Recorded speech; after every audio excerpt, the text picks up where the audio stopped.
खालिस्तान बनाएंगे, तुम्हारी ऐसी की तैसी बन। और अब नया आ गया अरिंदर पाल कौन नया आ गया, नाम मैं भूल जाता हूँ क्योंकि है ही झूठा, पता नहीं कहाँ से आ गया जी।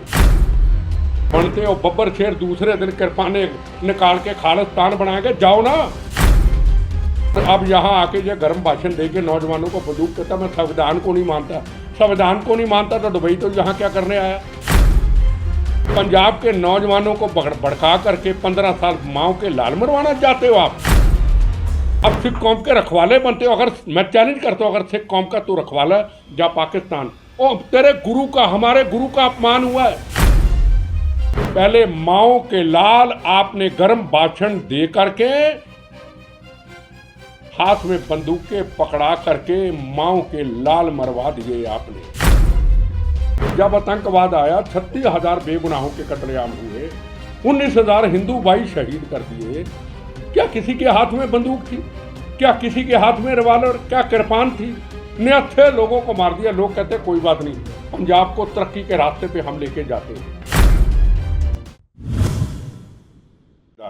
अब नया धर्म का ठेकेदार आ गया जी। जब हमारे पास एक अकाल तख्त साहब के जथेदार साहब हैं, हम उनके आगे सिर झुकाते हैं। कई ऐसे कंट्रोवर्सल सवाल हो जाते हैं, अकाल तख्त के जथेदार साहब बोल देते हैं, हम बोलने से कन्नी कतराते हैं। कोई बात नहीं, जथेदार साहब है हमारे अकाल तख्त के चीफ हैं। हमारी एक मर्यादा है सिख कौम की, हम हर किसी पॉलिटिशियन के खिलाफ बोल सकते हैं, पर अकाल तख्त के जथेदार साहब के बोलने के वक्त हमारी जबान भी कई बार थड़थड़ा जाती है। नहीं, वो जथेदार साहब है ना। आप जथेदार साहब को माने, नए जथेदार रोज आ जाएं, नए आंदोलनकारी आ जाएं। इतना सा पंजाब क्या 30 साल में हमने पंजाब के अंदर किया? बता दें, पंजाब के अंदर 30, 32, 33, 34 साल से जब आतंकवाद आया 36,000 बेगुनाहों के कत्लेआम हुए, 19,000 हिंदू भाई शहीद कर दिए। क्या किसी के हाथ में बंदूक थी? क्या किसी के हाथ में रिवाल्वर? क्या कृपान थी? निहत्थे लोगों को मार दिया। लोग कहते कोई बात नहीं, पंजाब को तरक्की के रास्ते पे हम लेके जाते हैं। कोई दिन खाली नहीं जाता जिस दिन पंजाब में नया पंगा खड़ा नहीं कर देते हम। रोज डेली कोई ना कोई ऐसी कौन सी जवानी कहाँ पंजाब की लेके जा रहे हैं, कहाँ लेके जा रहे हैं पंजाब की जवानी? क्या पंजाब की जवानी, पंजाब के नौजवानों के बारे में आप सोचते? पहले माओ के लाल आपने गर्म भाषण दे करके हाथ में बंदूकें पकड़ा करके माओ के लाल मरवा दिए आपने।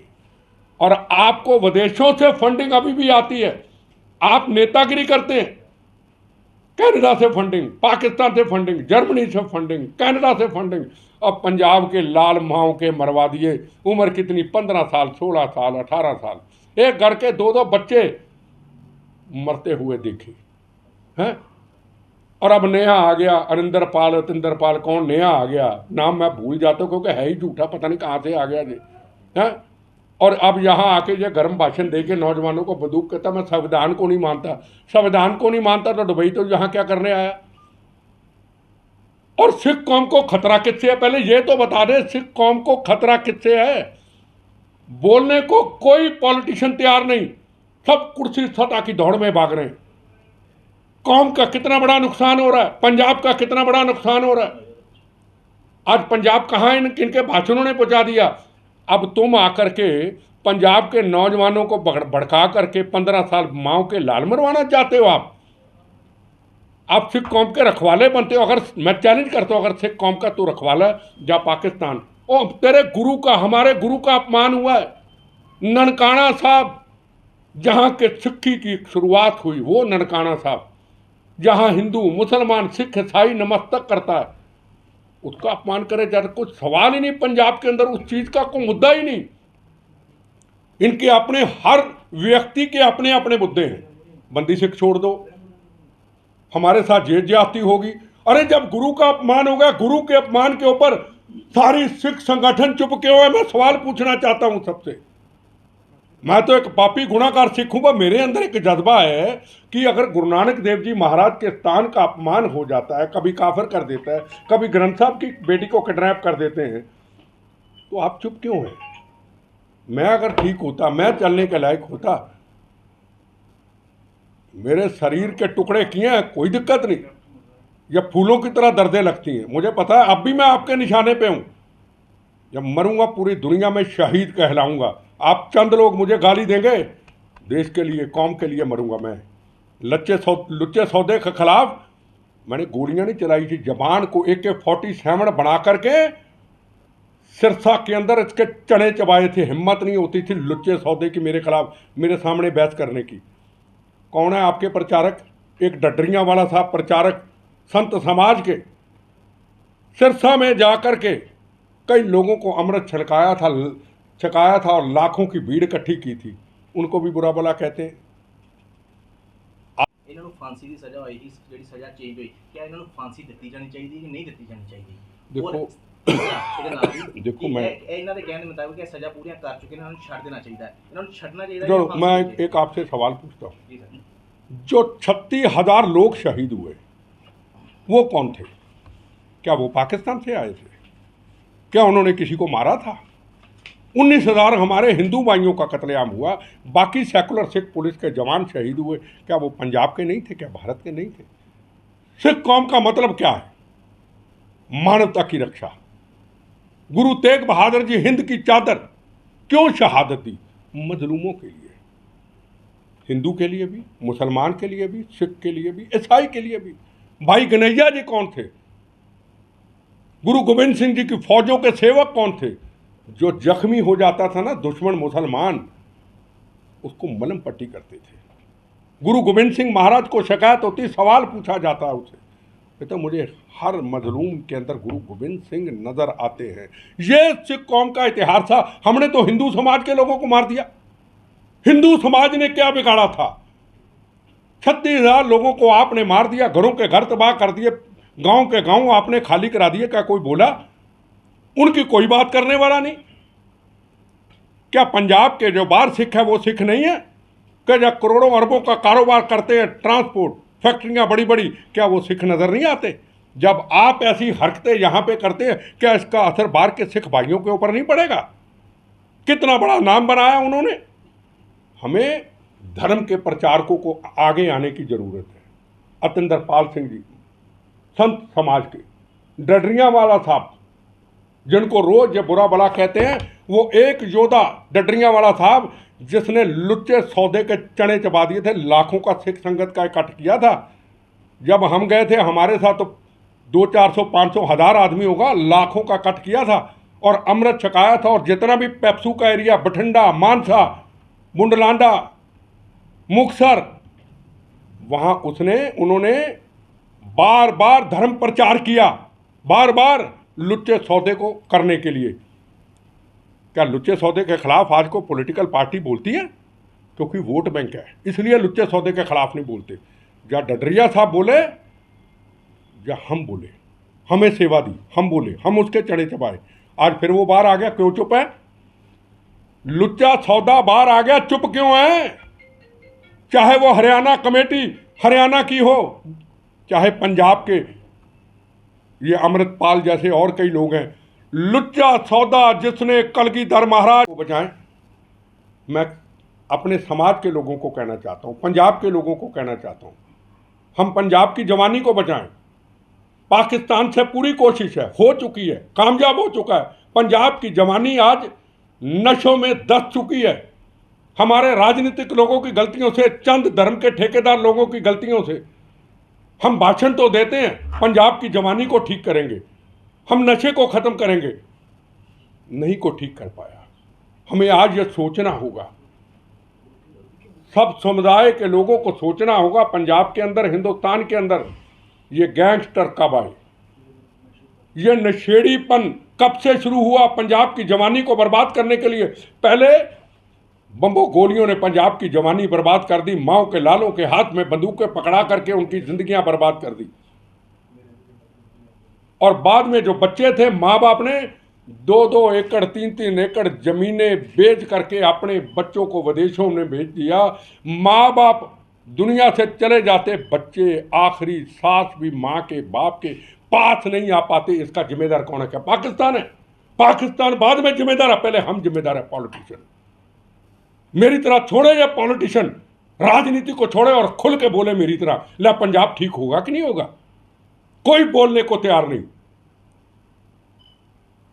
हरमंदिर साहब के अंदर एक नौजवान कोई आता है, काफिर आता है, गुरु पहली बार हुआ कि गुरु ग्रंथ साहब की दीवार वो जंगलों को टाप करके अंदर चले जाता है। अगर हमारे ग्रंथी साहब, भगवान उनकी उम्र लंबी करे, गुरु महाराज, उनकी आंखों ने, उनकी दिमाग ने, गुरु महाराज ने कृपा की, अगर वो एकदम ना उठते, शायद हमारा गुरु साहबान बैठे जहां हिंदू, मुसलमान, सिख, ईसाई नमस्तक करता है दुनिया से आके, उसका भी अपमान हो जाता। कहां गया को बोला? मैं मीडिया से सवाल पूछना चाहता हूं, क्या कोई बोला? अपने अपने मुद्दों पे हर अपनी राजनीति चौधर की भूख में हर पॉलिटिशियन, हर धर्म का ठेकेदार बोलने का हक है, जमाता है और बोलता है। पर गुरु का अपमान, हरमंदिर साहब में अपमान, ननकाना साहब में अपमान, पंजा साहब में अपमान, कल की बात। और आज मैं बाहर से आया हूं, तमिलनाडु से अखबार पढ़ रहा हूं, कोई चर्चा ही नहीं, चर्चा ही कोई नहीं। जूते लेके चले गए गुरुद्वारा साहब के अंदर, चर्चा ही कोई नहीं। खालिस्तान बनाएंगे, तुम्हारी ऐसी की तैसी बनाएंगे, पहले बदला तो ले लो। बनते हो बब्बर शेर, दूसरे दिन कृपाने निकाल के खालिस्तान बनाएंगे। जाओ ना, जाओ दुबई, दुबई के जरिए जाओ पाकिस्तान, ठोक के आओ। इधर ठोकते हो ना अपने हिंदुस्तान के अंदर, जहां हम हिंदुस्तान के अंदर हमारे गुरु साहिबानों ने कुर्बानियां दी, शहादतें दी, साहबजादों ने शहादतें दी, खून की नदियां बहाई, चांदनी चौक में अपने शीश को निछावर किया मानवता के लिए, राष्ट्र के लिए। भाई मती दास जी, इतना बड़ा सिख कौम का इतिहास, और आप इतिहास को एक मुट्ठियों में बंद करना चाहते हैं और यहां पे लोगों को डराते हैं रोज। किसको डराना चाहते हैं? किसको सिख कौम से खतरा है? क्या हिंदू से खतरा है? क्या मुसलमान से खतरा है? क्या नरेंद्र मोदी से खतरा है? पहले कांग्रेस से आपको खतरा था। वो सिख कौम, मार्शल कौम, सिख कौम को खतरा किससे है? 30-36 हजार लोगों को मार करके चंद खालिस्तानियों, लोग फिर कहते हैं हिंदू भाई, फिर कहता है सेकुलर सिख, फिर कहता है चल कोई बात नहीं, हम अगला रास्ता अपनाते हैं, कोई बात नहीं, आप हमारे बड़े भाई, हम छोटे, आपके गुरुओं ने हमें बचाया था। हिंदू सिख 9 मास का रिश्ता। किसी पंजाब के अंदर, हिंदुस्तान के अंदर किसी हिंदू भाई ने को गिला किया? उनके भाई, उनके परिवारों के परिवार उजाड़ दिए, गांव के गांव खाली हो गए। कई मेरे दोस्त थे, आज उनके घर जाता हूं, घर टूटे पड़े हैं, बंद पड़े हैं, सीख लग चुकी है वहां पे, पर कभी को भूला नहीं। तो किससे खतरा बताओ ना? कमियां तो हमारे में है। अगर ईसाई धर्म में परिवर्तन हो रहा, कमियां तो हमारी हैं। हमने अपनी नौजवान नई जनरेशन को इतिहास को क्यों नहीं बताया? हमने अच्छी शिक्षा क्यों नहीं दी? हमने नौजवानों को गलत रास्ते में क्यों डाला? कहां है हमारे हॉस्पिटल? मैं पूछना चाहता हूं, कहां है हमारे स्कूल? कहां है हमारी यूनिवर्सिटियां, जहां गुरु ग्रंथ साहब के इतिहासों को, जहां गुरु तेग बहादुर जी के इतिहास को, गुरु गोविंद सिंह महाराज, कलगीधर जी के महाराज के इतिहास को, यहां साहबजादों के इतिहास को, जहां भाई मती दास जी के इतिहास को, जहां महाराज रणजीत सिंह जी के इतिहास को। ये महाराज रणजीत सिंह का स्टैचू, अभी जाके वीडियो बना लो, इतने इतने बुज्जे हो गए, इतना इतना घास उगा हुआ है। अभी जाके देख लो कंपनी बाग के अंदर, शेर पंजाब महाराज रणजीत सिंह। और मैं ले जाता हूं आपको, अपनी तरफ से टिकट देता हूं, चले जाइए बॉम्बे के अंदर, प्लेन से उतरिए, ट्रेन से उतरिए, छत्रपति जी शिवाजी महाराज खड़े पूरा टका के। और हम श्याम सिंह अटारी, फंक्शन होता, लोग ही नहीं आते, सफाई नहीं, महाराज रणजीत सिंह शेरे पंजाब की सफाई नहीं, जत्था सिंह रामगढ़िया, स्टैचू पे मिट्टी। ये हमारी सिख कौम की विरासत है, ये संभालेगा ये अतिंदर पाल, मैं नाम ही भूल जाता, झूठा है, ये संभालेंगे पंजाब की विरासत को। अरे पहले अपने सूरवीरों की, अपने गुरुओं की विरासत को तो संभाल लें। रोज नए नए निकलते, डेली इनके खिलाफ कोई बोलने वाला नहीं, डेली खालिस्तान बनाएंगे। अरे जाना ना पाकिस्तान, खालिस्तान बनाओ को, लाहौर दो, वहां खालिस्तान बनाएंगे। नहीं ਤੁਸੀਂ ਜੀ ਅੱਜ ਪ੍ਰੈਸ ਕਾਨਫਰੰਸ ਦਾ क्या मतलब बता दें क्या है? नहीं, मैं को प्रेस कॉन्फ्रेंस मैं तो ਤੁਹਾਡੇ ਨਾਲ ਚਰਚਾ ਕਰਨਾ ਹੈ। ਤੁਸੀਂ ਸਵਾਲ ਪੁੱਛੋ, ਮੇਰੇ ਲਈ ਤਾਂ 2 ਸਵਾਲ ਹੈ। ਪਾਕਿਸਤਾਨ ਦਾ ਜਿਹੜਾ ਗੁਰਦੁਆਰਾ ਸਾਹਿਬ ਦਾ ਜਾਂ ਜਿਹੜਾ ਨਵਾਂ अरिंदरपाल की ना होगा, सवाल सर अमृतपाल पे आप क्या कहना चाहिए? अमृतपाल का इशू चल रहा है काफी, इस पे आपका क्या रिएक्शन? देखो, हमारे लिए सबसे पहले गुरुद्वारा साहब, पंजा साहब, जहां गुरुद्वारा साहब में कुछ दिन पहले अपमान हुआ, जूते पहन के चले गए, सिर के ऊपर रुमाल नहीं था, सिर के ऊपर कुछ भी नहीं था उनके, खुलेआम गुरुद्वारा साहब का अपमान हुआ पंजा साहब के अंदर। यहाँ से श्रद्धालु, पूरी दुनिया से श्रद्धालु वहाँ नतमस्तक होने जाते हैं। पाकिस्तान में गुरुद्वारा साहब है, इसका ये मतलब नहीं है कि हमारा गुरुद्वारा साहब को अपमान कर दे। पहले ननकाना साहब में एक काफिर ने अपमान किया था, उसने कहा था ननकाना साहब का नाम ही बदल दो, और गुरुद्वारा साहब के बाहर आके उसने घटिया भाषा का प्रयोग किया, ग्रंथी साहब की बेटी को किडनैप किया, कई सिखों का कत्लेआम हुआ वहां पे, कई हिंदू धर्म की हमारी बहनों का अपमान हुआ, मंदिरों का अपमान हुआ, गुरुद्वारा साहब का अपमान हुआ। एक डॉक्टर था सरदार साहब, उनका कत्लेआम हुआ। महाराजा रणजीत सिंह जी के स्टैचू के टुकड़े टुकड़े कर दिए गए। शेरे पंजाब जिनका काबुल कंधार तक राज था, जिनकी फौज के जर्नैल थे सरदार हरि सिंह नलुआ जी, काबुल कंधार में माएँ कहती थी बच्चा सो जा नलुआ आ गया, वो था हमारा पंजाब, वो थी हमारी जर्नैली। आज हमारे सिख समाज की संख्या, हिंदू समाज की संख्या कम हो चुकी है, उसके लिए कोई आवाज उठाने वाला नहीं। को काबुल कंधार में गुरुद्वारा साहब पे हमला कर देता है, गुरु ग्रंथ साहब विराजमान होते हैं, माओं के बहनों के सुहागों को उजाड़ देते हैं, खून की नदियां बहा देते हैं, और वहाँ काबुल कंधार के हमारे सरदार साहब, काबुल के रहने वाले, वो कहता मेरी जान जाए तो जाए पर मेरे गुरु का अपमान ना हो। सिर पे गुरु ग्रंथ साहब उठा करके विराजमान प्लेन में यहाँ लेके आते हैं। कभी जम्मू कश्मीर के अंदर सिखों का कत्लेआम एक लाइन में खड़ा करके। मैं पूछना चाहता हूँ इन चंद लोगों को जो खालिस्तान की बातें करते हैं, मैं पूछना चाहता हूँ, क्या नाम है इसका, अतिंदरपाल, क्या नाम है, अमृतपाल को पूछना चाहता हूँ, अमृतपाल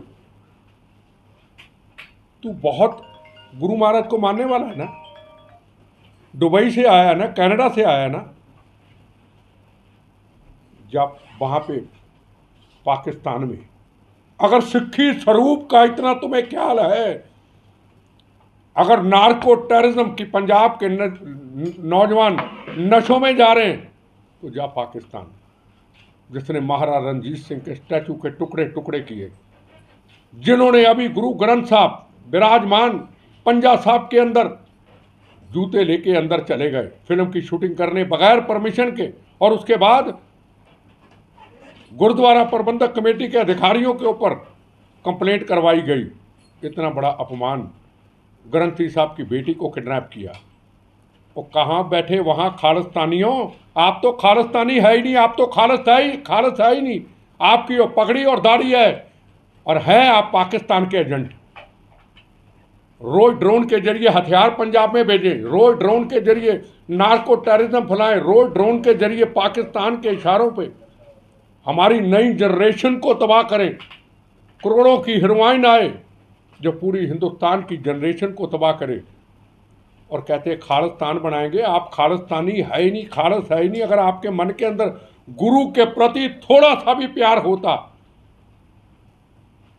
तो आप जिन लोगों ने पंजा साहब के अंदर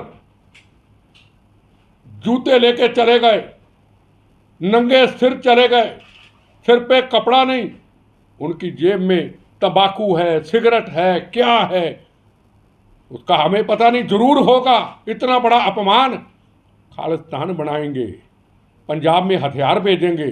अरे आप तो सरदार है ही नहीं, आप तो कौम के गद्दार हैं खालिस्तानियों। कौन से बब्बर खालसा, कौन सा खालिस्तान कमांडो फोर्स, आप तो खालिस्तानी है ही नहीं। मैं इसको कहना चाहूँगा, फिर नाम भूल जाता हूँ, क्या है, अमृतपाल को। सिर्फ कौम के रखवाले बनते हो, पंजाब के वारिस बनने की बात करते हो। पंजाब को हम सुधर नहीं देने चाहते, यही है ना। कभी आंदोलन, कभी खालिस्तान, कभी धर्म युद्ध मोर्चा, कभी चंडीगढ़ ले लेंगे। कहाँ था काबल कंधार तक सिख कौम का राज, महाराजा रणजीत सिंह शेरे पंजाब का। कहाँ हमें फंसा दिया एक छोटे से पंजाब में। राजस्थान भी निकल गया, जम्मू का हिस्सा भी कुछ निकल गया, हिमाचल भी निकल गया, हरियाणा भी निकल गया, दिल्ली का हिस्सा भी निकल गया, रह गया छोटा सा पंजाब। उसमें कहते खालिस्तान बनाएंगे। हिम्मत है ना, जा वहाँ, पासपोर्ट है ना तेरे पास, जा दुबई, और दुबई से जा पाकिस्तान। अगर शेर का बच्चा है ना, पक्का है ना कि मैं पंजाब का वारिस हूँ, मैं पंजाब की जवानी बचाना चाहता हूँ, जा पहले अपने गुरु का, कहता मैं गुरु का पक्का सिख हूँ, यही कहा तूने, जा जाके पाकिस्तान मार के जा, तो वहाँ शहादत का जाम पी जा, जब वापस आ जा हिंदुस्तान तुम्हें सम्मानित करेगा, हिंदू भी करेगा, मुसलमान भी करेगा, सिख भी करेगा। ऐसा आ जा। यहां आकर के जो गुरदास मान का गाना था, वसदी धरती उजड़ गई, हम लोग हैं पॉलिटिक्स।